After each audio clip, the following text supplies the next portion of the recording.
Hello every one, ദിശ army ചാനലിലേക്ക് എല്ലാവർക്കും സ്വാഗതം. നമ്മുടെ വരാനിരിക്കുന്ന SSCGD 2025-26 പ്രിപ്പറേഷൻസ് സ്റ്റാർട്ട് ചെയ്യാൻ ആഗ്രഹിക്കുന്നവരാണ് നിങ്ങളെങ്കിൽ നിങ്ങൾക്ക് വേണ്ടിയായിട്ട് ഈ SSCGDയെ പറ്റിയിട്ടുള്ള ഒരു കംപ്ലീറ്റ് ഡീറ്റെയിൽ അവയർനെസ് വീഡിയോ ആണ് നമ്മൾ ഇന്ന് ചെയ്യാനായിട്ട് ഉദ്ദേശിക്കുന്നത്. അപ്പോൾ എന്തായാലും നമ്മുടെ A to Z കാര്യങ്ങൾ SSCGDയെ പറ്റിയിട്ടുള്ള എല്ലാ കാര്യങ്ങളും മനസ്സിലാക്കിയിട്ട് നിങ്ങൾ എന്ത് ചെയ്യുക, എത്രയും പെട്ടെന്ന് തന്നെ നിങ്ങളുടെ പ്രിപ്പറേഷൻസ് സ്റ്റാർട്ട് ചെയ്യാൻ തുടങ്ങുക. എങ്കിൽ മാത്രമേ അത്രയും പെട്ടെന്ന് തന്നെ നിങ്ങളുടെ റിസൾട്ട് നിങ്ങൾക്ക് ഉണ്ടാക്കിയെടുക്കാൻ പറ്റുള്ളൂ. അപ്പോൾ അത്രയും പെട്ടെന്ന് തന്നെ നിങ്ങൾക്ക് ജോലി വേണമെന്ന് ആഗ്രഹിക്കുന്നുണ്ടെങ്കിൽ അതിനെ സീരിയസ് ആയിട്ട് കണ്ട് തന്നെ ഏറ്റവും പെട്ടെന്ന് നിങ്ങളുടെ പ്രിപ്പറേഷൻസ് സ്റ്റാർട്ട് ചെയ്യാനായിട്ട് നോക്കുക. അപ്പോൾ എന്താണ് ഡീറ്റെയിൽസ് എന്ന് കംപ്ലീറ്റ്ലി നമുക്ക് നോക്കാം. നിങ്ങൾക്കറിയാം, പാരാമിലിറ്ററി ഫോഴ്സസിൽ വരുന്ന ഒരു ജോബാണ് അല്ലേ നമ്മുടെ SSCGD എന്ന് പറഞ്ഞാൽ സെൻട്രൽ ആംഡ് പോലീസ് ഫോഴ്സസ് എന്നാണ് നമ്മൾ ഈ പറയുന്ന SSCGDക്കാരെ പറയുന്നത്. ജനറൽ ഡ്യൂട്ടിയാണ്.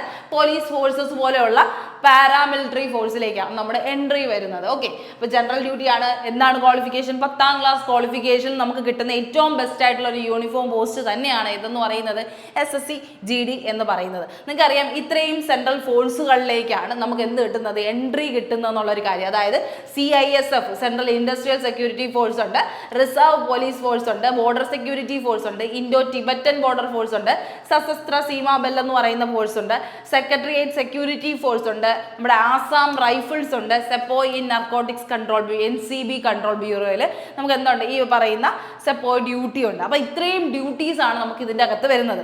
അപ്പോൾ ഈ ഒരു പോസ്റ്റുകൾ നമ്മൾ വയ്ക്കുന്നത് നമ്മുടെ ഇഷ്ടം കൊണ്ടായിരിക്കാം. ഈ പറയുന്ന സേഫ് എന്ന് പറയുന്ന ഒരു കാര്യം കൊണ്ടായിരിക്കാം, സേഫസ്റ്റ് പൊസിഷൻ എന്നുള്ള കാര്യമായിരിക്കാം, അല്ലെങ്കിൽ നമ്മുടെ ഇഷ്ടം കൊണ്ട് നമ്മൾ വയ്ക്കുന്നതായിരിക്കാം, അല്ലെങ്കിൽ നമുക്ക് ഇവിടെ വർക്ക് ചെയ്യാനാണ് ഒരു താല്പര്യം, അവിടുത്തെ സ്ഥലങ്ങൾ നമുക്ക് പരിചയപ്പെടണം എന്നുള്ളൊരു ആഗ്രഹം കൊണ്ടായിരിക്കാം. അങ്ങനെയൊക്കെ പല റീസണിൽ നമ്മൾ എന്ത് ചെയ്യാറുണ്ട്, ഈ പോലീസ് ഫോഴ്സിലേക്ക് എൻ്റർ ചെയ്യാറുണ്ട്. അപ്പോൾ നമുക്ക് ഏറ്റവും ബേസ് ആയിട്ട് ഒരു സെൻട്രൽ ഗവൺമെൻറ് ജോലി കിട്ടാൻ ഏറ്റവും ഈസി ആയിട്ടുള്ളൊരു സെക്ഷനാണ് ശരിക്കും പറഞ്ഞു കഴിഞ്ഞാൽ ഈ പാരാമിലിറ്ററി ഫോഴ്സ് എന്ന് പറയുന്നത്. അപ്പോൾ ഇതിലേക്ക് എൻ്റർ ചെയ്യാൻ നിങ്ങൾ താല്പര്യപ്പെടുന്നുണ്ടെങ്കിൽ ഓരോരുത്തർക്കും ഓരോ താല്പര്യം. ഈ പറയുന്ന ബോർഡറിലൊക്കെ ജോലി നമുക്ക് അധികമാണ്. ബോർഡർ സെക്യൂരിറ്റി ഫോഴ്സ് എന്ന് പറഞ്ഞാൽ ബോർഡറിലുള്ള വർക്കുകളാണ്. അപ്പം അങ്ങനെ ചെയ്യാൻ താല്പര്യമുള്ളവരും കാണും, താല്പര്യമില്ലാത്തവരും കാണും. അപ്പം അത് നിങ്ങൾ മനസ്സിലാക്കണം. നമുക്ക് ഇതൊക്കെ എന്താണ്, പോസ്റ്റ് പ്രിഫറൻസ് വയ്ക്കാനുള്ള സാധനങ്ങളാണ്. ഇതിൽ ഏത് പോസ്റ്റാണ് നിങ്ങൾ പ്രിഫർ ചെയ്യുന്നതനുസരിച്ചാണ് നിങ്ങൾക്ക് ജോലി കിട്ടുന്നത്. അപ്പോൾ ആ ജോലി കിട്ടുന്ന ആ പ്രിഫറൻസ് മാത്രം വെച്ചിട്ടാണോ? അല്ല, നിങ്ങളുടെ കട്ട് ഓഫ് മാർക്കും കൂടെ നോക്കിയിട്ടാണ്. നിങ്ങൾക്കറിയാം, നമ്മൾ അത്യാവശ്യം നല്ല മാർക്ക് മേടിച്ചാൽ മാത്രമേ നമ്മൾ ഇഷ്ടപ്പെടുന്ന പോസ്റ്റുകളിലേക്ക് നമുക്ക് എന്ത് ചെയ്യാൻ പറ്റുള്ളൂ, എൻ്റർ ചെയ്യാൻ പറ്റുള്ളൂ. അല്ലെങ്കിൽ നമുക്ക് ഏതെങ്കിലും ഒരു പോസ്റ്റിൽ നമ്മൾ എന്ത് ചെയ്യേണ്ടി വരും, അഡ്ജസ്റ്റ് ചെയ്യേണ്ടി വരും. അപ്പോൾ നമ്മൾ ഏറ്റവും പെട്ടെന്നായിട്ട് മനസ്സിലാക്കേണ്ട ഒരു കാര്യം, നമ്മൾ ആഗ്രഹിക്കുന്ന ഒരു പോസ്റ്റിലേക്ക് നമ്മൾ ഉയരണമെങ്കിൽ അത്രയും നന്നായിട്ട് നമ്മൾ എന്ത് ചെയ്യണം, മാർക്ക് സെക്യൂർ ചെയ്യാനായിട്ട് നോക്കണം. അപ്പോൾ അതിനു വേണ്ടിയാണ് എത്രയും പെട്ടെന്ന് തന്നെ നിങ്ങൾ എന്ത് ചെയ്യണം, പഠിച്ചു തുടങ്ങണം എന്നുള്ളൊരു കാര്യം നമ്മൾ പറയുന്നത്. അപ്പോൾ നിങ്ങളുടെ പലർക്കും ഈ ജോലി ഒരു അത്യാവശ്യമായിരിക്കാം, അതുകൊണ്ടായിരിക്കാം നിങ്ങൾ ഈ ഒരു ജോലിയിലേക്ക് എൻ്റർ ചെയ്യണത്. അപ്പോൾ അതിന് വേണ്ടിയിട്ടുള്ള മാർക്ക് എങ്ങനെ സെക്യൂർ ചെയ്യണം എന്നുള്ളൊരു കാര്യം ഇപ്പോഴേ മനസ്സിലാക്കി എന്ത് ചെയ്യുക, മുന്നോട്ട് പോകാനായിട്ട് നോക്കുക കേട്ടോ. അപ്പോൾ ഇതൊക്കെ എന്താണ്, പോസ്റ്റ് പ്രിഫറൻസ് വയ്ക്കേണ്ട കാര്യങ്ങളാണ്. ഏറ്റവും നല്ല ഫോഴ്സ് എന്ന് പറയുന്നത് ഇതിൽ പറയുന്ന പോലെ CISF-ഉം നമ്മുടെ CRPF-ഉം അതുപോലെ തന്നെ ഈ സെക്രട്ടേറിയറ്റ് സെക്യൂരിറ്റി ഫോഴ്സ്, സശസ്ത്ര സീമാ ബെൽ പോലത്തെയാണ് കുറച്ചും കൂടെ സേഫ് എന്ന് പറയുന്നത്. എല്ലാത്തിനും അതിൻ്റെതായ റിസ്ക് ഉണ്ടെങ്കിൽ പോലും നമ്മൾ ഏറ്റവും സേഫസ്റ്റ് ആയിട്ട് നോക്കുമ്പോൾ അതിനൊക്കെ എന്ത് ചെയ്യും, അത്രത്തോളം കട്ട് ഓഫും റേഞ്ച് കൂടി വരും എന്നുള്ളൊരു കാര്യം മനസ്സിലാക്കി തന്നെ എന്ത് ചെയ്യുക, നിങ്ങളുടെ ജോലികൾ മുന്നോട്ട് നോക്കാനായിട്ട് നോക്കുക. അപ്പോൾ നമുക്കറിയാം, സ്റ്റാഫ് സെലക്ഷൻ കമ്മീഷൻ്റെ കീഴിൽ വരുന്ന കോൺസ്റ്റബിൾ പോസ്റ്റാണ് ഏതെന്ന് പറയുന്നത് SSCGD എന്ന് പറയുന്നത്. ഓൺലൈൻ എക്സാമിനേഷനാണ് അല്ലേ, ഓൺലൈൻ എക്സാമിനേഷനാണ്. നമുക്ക് ടോട്ടൽ നമ്പർ ഓഫ് ക്വസ്റ്റ്യൻസ് വരുന്നത് 80 ക്വസ്റ്റ്യൻസ് ആണ് വരുന്നത്. എത്ര മാർക്കിന്? 160 മാർക്കിനാണ് വരുന്നത്. ഓക്കെ, 1 മണിക്കൂർ സമയമാണ് നമുക്ക് വരുന്നത്. മൾട്ടിപ്പിൾ ചോയ്സ് ക്വസ്റ്റ്യൻസ് ആണ്.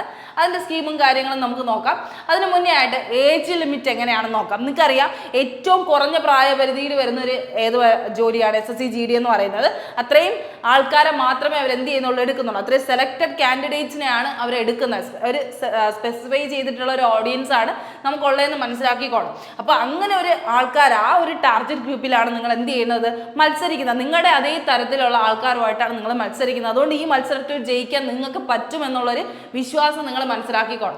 ഈ ഒരു ഏജ് ലിമിറ്റ് എന്ന് പറയുന്നത് എത്രയാണ്, 18 to 23 ആണ്. 18 വയസ്സ് തൊട്ട് 23 വയസ്സ് വരെ ഉള്ളവർക്കാണ് അപ്ലൈ ചെയ്യാൻ പറ്റുന്നത്. ഇതിലൊരു എക്സെപ്ഷണൽ കേസ് വരുന്നത് നിങ്ങൾക്ക് എല്ലാവർക്കും അറിയുന്ന പോലെ തന്നെ SC STക്ക് എന്ന് പറയുമ്പോൾ 5 വർഷത്തിൻ്റെ റിലാക്സേഷൻ വരുന്നു. 28 വയസ്സ് വരെ ഉള്ളവർക്ക് അപ്ലൈ ചെയ്യാം. അതേസമയം OBC ആകുമ്പോൾ നമുക്ക് എന്താണ്, 3 വർഷത്തിൻ്റെ റിലാക്സേഷൻ ഉണ്ട്. അങ്ങനെ എത്രയാണ്, 26 വയസ്സ് വരെ.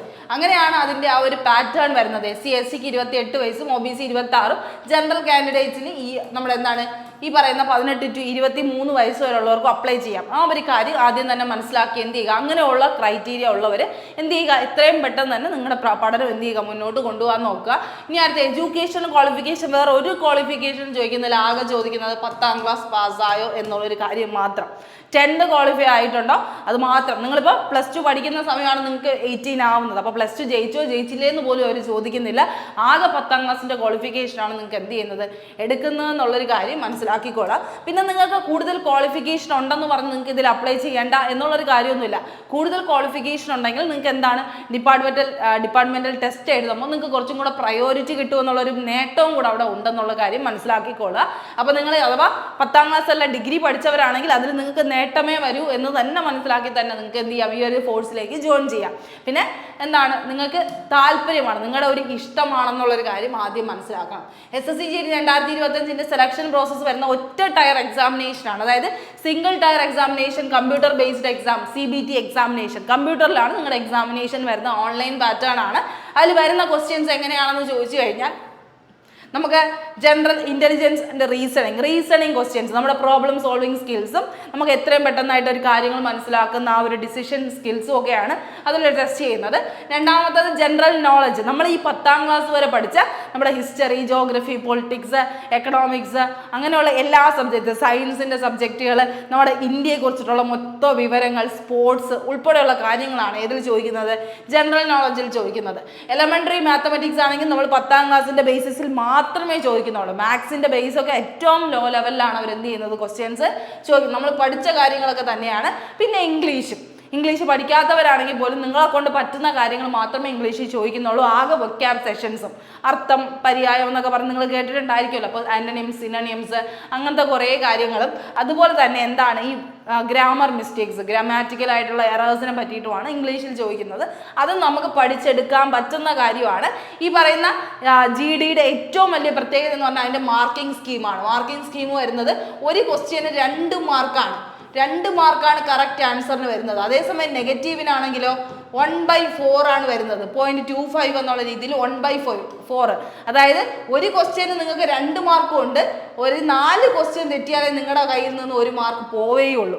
അത്രയും നല്ലൊരു പാറ്റേൺ ആണ് ഏതിന് വരുന്നത്, SSCGDക്ക്. വേറൊരു എക്സാമിന്, SSCയുടെ വേറൊരു എക്സാമിനും ഇത്രത്തോളം നിങ്ങൾക്ക് പ്രതീക്ഷിക്കേണ്ട കാര്യമല്ല. ആകെ വരുന്നത് ഈ പറയുന്ന SSCGDക്കാണ്. അപ്പോൾ അത് ഈ ഒരു സമയമൊക്കെ ഇങ്ങനെയുള്ള ഒരു സമയത്ത് തന്നെ നിങ്ങൾ ജോലി മേടിക്കാനായിട്ടുള്ള ശ്രമങ്ങളാണ് നോക്കേണ്ടത്. കാരണം എത്രയും പെട്ടെന്ന് നിങ്ങൾക്ക് ഈ പറയുന്ന 20 ക്വസ്റ്റ്യന് നിങ്ങൾക്ക് എന്താണ് 2 മാർക്ക് വെച്ചാണ് കിട്ടുന്നത്. ഈ പറയുന്ന റീസണിങ് നമുക്ക് അത്യാവശ്യം നല്ല മാർക്ക് സ്കോർ ചെയ്യാൻ പറ്റുന്ന ഒരു ഏരിയ ആണ്. GK അതുപോലെ മാത്സ് ഒക്കെ നമുക്ക് അത്യാവശ്യം ഏതെങ്കിലും ഒരു പോർഷൻ സ്കിപ്പ് ചെയ്താൽ പോലും നമുക്ക് എന്ത് ചെയ്യാം, ഏതെങ്കിലും ഒരു സെക്ഷൻ സ്കിപ്പ് ചെയ്താൽ പോലും നിങ്ങൾക്ക് എന്ത് ചെയ്യാൻ പറ്റും, നല്ലൊരു മാർക്ക് വാങ്ങിക്കാൻ പറ്റുന്ന ഒരു ഏരിയകളാണ് ഈ SSCGDക്ക് കൊടുത്തിരിക്കുന്നത്.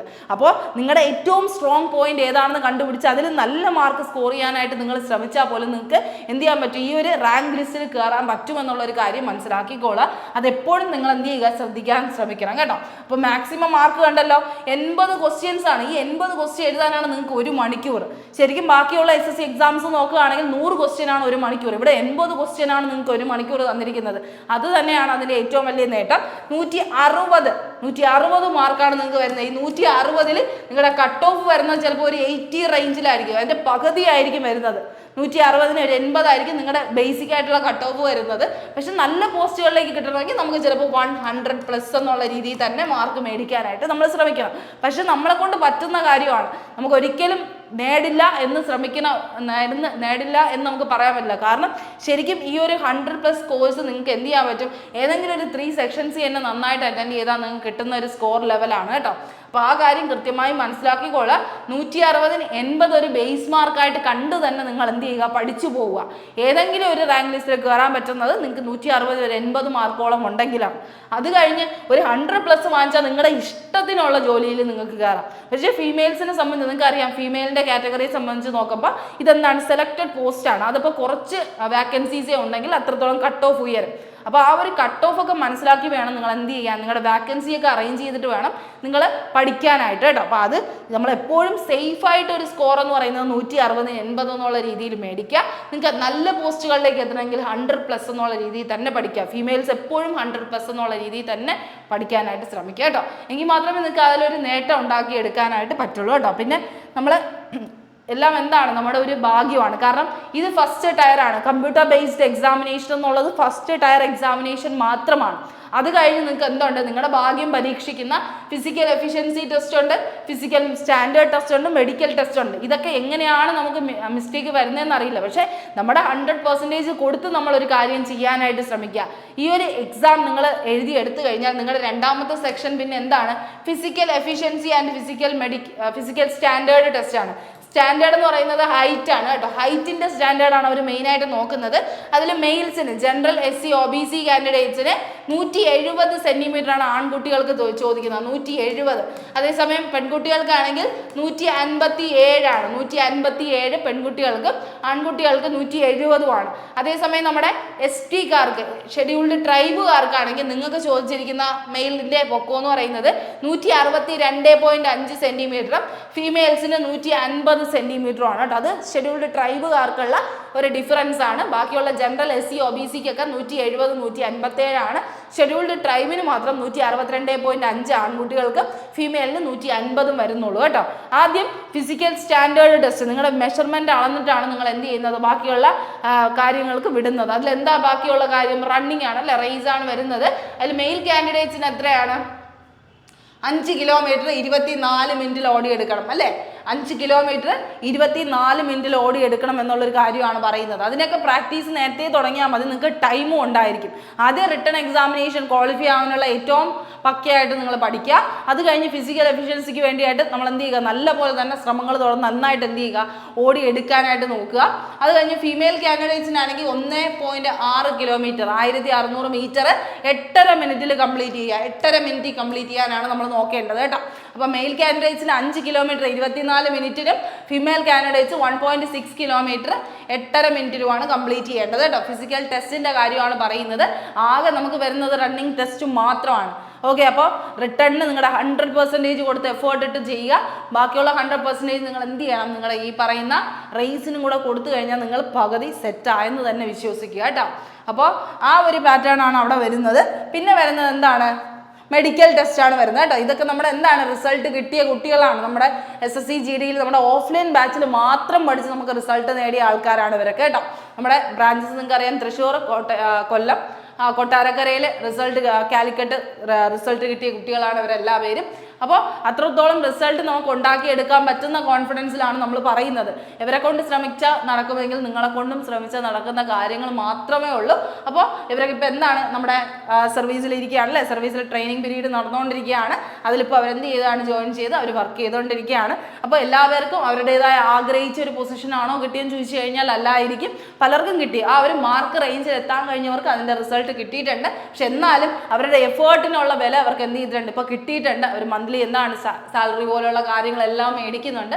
അപ്പോൾ അതുപോലൊരു റിസൾട്ടാണ് നിങ്ങൾക്കും നേടാൻ ആഗ്രഹിക്കുന്നുണ്ട്. അടുത്ത റിസൾട്ടിൽ നിങ്ങളുടെ പടവും വരണം എന്ന് ആഗ്രഹിക്കുന്നുണ്ടെങ്കിൽ ഉറപ്പായിട്ട് നിങ്ങൾ അതിൻ്റെ എഫേർട്ട് ഇടാനായിട്ട് ശ്രമിക്കുക കേട്ടോ. പിന്നെ വരുന്നത് മെഡിക്കൽ ടെസ്റ്റ് ആണ്. നിങ്ങൾക്ക് അറിയാം, മെഡിക്കൽ ടെസ്റ്റ് എന്ന് പറയുന്നത് നമ്മുടെ നോർമൽ ഐ വിഷൻ ടെസ്റ്റും ബാക്കി കാര്യങ്ങളും എല്ലാം ചെക്ക് ചെയ്യും കേട്ടോ. നിങ്ങളുടെ നോക്നി, ഫ്ലാറ്റ് ഫുട്ട്, ഇതുപോലെയുള്ള എല്ലാ ഡീറ്റെയിൽസും നിങ്ങൾ എന്ത് ചെയ്യാറുണ്ട്, ചെക്ക് ചെയ്യാറുണ്ട്. അത് നമ്മൾ മെഡിക്കൽ സ്റ്റാൻഡേർഡ് മറ്റൊരു വീഡിയോ ആയിട്ട് സ്പെസിഫൈ ചെയ്ത് തന്നെ ചെയ്യുന്നതാണ് കേട്ടോ.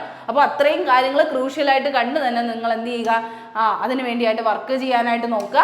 അപ്പോൾ നമ്മുടെ SSC GDയുടെ ന്യൂ ലൈവ് കോഴ്സ് എന്ത് ചെയ്തിട്ടുണ്ട്, ലോഞ്ച് ചെയ്തിട്ടുണ്ട്. അപ്പോൾ എത്രയും പെട്ടെന്ന് തന്നെ നിങ്ങൾ പഠിക്കുക എന്നുള്ളൊരു കാര്യം മാത്രമേ മുന്നിൽ നോക്കാറുള്ളൂ. ഇത്രയും കുട്ടികൾക്ക് റിസൾട്ട് കിട്ടി എന്താണ്, അവർ കൃത്യമായി പഠിച്ചതുകൊണ്ടാണ്. പഠിച്ച് ആ ഒരു മാർക്ക് റേഞ്ചിൽ 100+ സ്കോർ കിട്ടിയ ഒരുപാട് കുട്ടികളുണ്ട്. അവർക്കൊക്കെ അവർ ആഗ്രഹിച്ച CISF പോലെയുള്ള നല്ല പോസ്റ്റുകളാണ് അവർക്ക് എന്ത് ചെയ്തിരിക്കുന്നത്, കിട്ടിയിരിക്കുന്നത്. അപ്പോൾ അത് മനസ്സിലാക്കി നിങ്ങൾക്കും ആ ഒരു പോസ്റ്റുകളിലേക്ക് എത്തണമെങ്കിൽ ഉറപ്പായിട്ടും നമ്മുടെ ഒന്നി ഓഫ്ലൈൻ ബ്രാഞ്ചസിലേക്ക് ജോയിൻ ചെയ്ത് പഠിക്കാനായിട്ടുള്ള ശ്രമങ്ങൾ തുടങ്ങുക. അല്ലെങ്കിൽ നമ്മുടെ SSCയുടെ new live course SSC GDയുടെ Yodha 3.0 നമ്മുടെ ഓൺലൈൻ ബാച്ചായിട്ട് പുതിയത് സ്റ്റാർട്ട് ചെയ്യുന്നുണ്ട്. ഒരുപാട് കുട്ടികൾക്ക് നമുക്ക് ഓൺലൈനിലും എന്ത് ചെയ്തിട്ടുണ്ട്, റിസൾട്ട് ഉണ്ടാക്കിയിട്ടുണ്ട്. യൂട്യൂബ് വഴി റിസൾട്ട് ഉണ്ടാക്കിയിട്ടുണ്ട്. അതിൽ പലരും നിങ്ങളിപ്പോൾ എന്ത് ചെയ്യുന്നുണ്ട്, കാണുന്നുണ്ടായിരിക്കും. അപ്പോൾ നിങ്ങൾക്ക് എല്ലാവർക്കും അറിയുന്നതാണ്, ആ ഒരു ട്രസ്റ്റ് നമുക്കുള്ളതാണ്. അപ്പോൾ നിങ്ങൾക്ക് ആ ഒരു കോൺഫിഡൻസ് ഉണ്ട്. നിങ്ങൾക്കും ആ ഒരു കോൺഫിഡൻസിൽ നിങ്ങൾക്ക് പഠിച്ചു തുടരണം, അല്ലെങ്കിൽ ആ ഒരു റിസൾട്ട് നിങ്ങൾക്ക് ഉണ്ടാക്കിയെടുക്കണമെന്നുണ്ടെങ്കിൽ നമ്മൾ 100% ഗ്യാരണ്ടി നൽകുന്നു. നിങ്ങൾക്ക് ആ റിസൾട്ട് ഉണ്ടാക്കിയെടുക്കാനുള്ള ആ ഫൈനൽ എഫേർട്ട് വരെ നമ്മൾ നിങ്ങളുടെ ഒപ്പം ഉണ്ടായിരിക്കും. മാത്രമല്ല പേഴ്സണൽ മെന്റർഷിപ്പ് എന്നുള്ളൊരു അഡീഷണൽ ഫീച്ചർ നമ്മളിപ്പോൾ ഈ SSC GD ന്യൂ ലൈവ് കോഴ്സിൽ എന്ത് ചെയ്തിട്ടുണ്ട്, നമ്മൾ ചെയ്തിട്ടുണ്ട്. അപ്പോൾ എന്ത് ഡൗട്ട് വന്നാലും നിങ്ങൾക്ക് പേഴ്സണലി മെൻറ്ററെ വിളിച്ച് പേഴ്സണൽ 1-to-1 കോൺവെർസേഷൻ രീതിയിൽ തന്നെ നിങ്ങൾക്ക് എന്ത് ചെയ്യാൻ പറ്റും, കാര്യങ്ങളും ഡൗട്ട്സും എല്ലാം ക്ലിയർ ചെയ്യാൻ പറ്റുന്നതാണ്. അപ്പോൾ കൂടുതൽ ഡീറ്റെയിൽസ് എന്തെങ്കിലും അറിയുന്നെങ്കിൽ നമുക്ക് എന്ത് ചെയ്യാം, ഈ നമ്പറിൽ വിളിച്ച് ചോദിക്കാവുന്നതേ ഉള്ളൂ. അപ്പോൾ അത്രയും കാര്യങ്ങളാണ് നമ്മൾ ഈ ഒരു വീഡിയോയിൽ പറയാനായിട്ട് ഉദ്ദേശിക്കുന്നത്. അപ്പോൾ ഇത്രയും കാര്യങ്ങൾ മനസ്സിലാക്കുക. നിങ്ങൾ എത്രയും പെട്ടെന്ന് എന്ത് ചെയ്യുക, നിങ്ങളുടെ എക്സാമിന് വേണ്ടിയായിട്ട് പഠിച്ചു തുടങ്ങുക. ഇനി എന്നെന്നുള്ളൊരു കാര്യമല്ല നിങ്ങളുടെ മനസ്സിലുണ്ടാവേണ്ടത്, എത്രയും പെട്ടെന്ന് അതിലേക്ക് എത്തുക എന്നുള്ളൊരു മൈൻഡ് നിങ്ങൾ ഉണ്ടാക്കിയെടുക്കണം. അപ്പോൾ എല്ലാ പേർക്കും നല്ലൊരു ദിവസം ആശംസിക്കുന്നു. താങ്ക്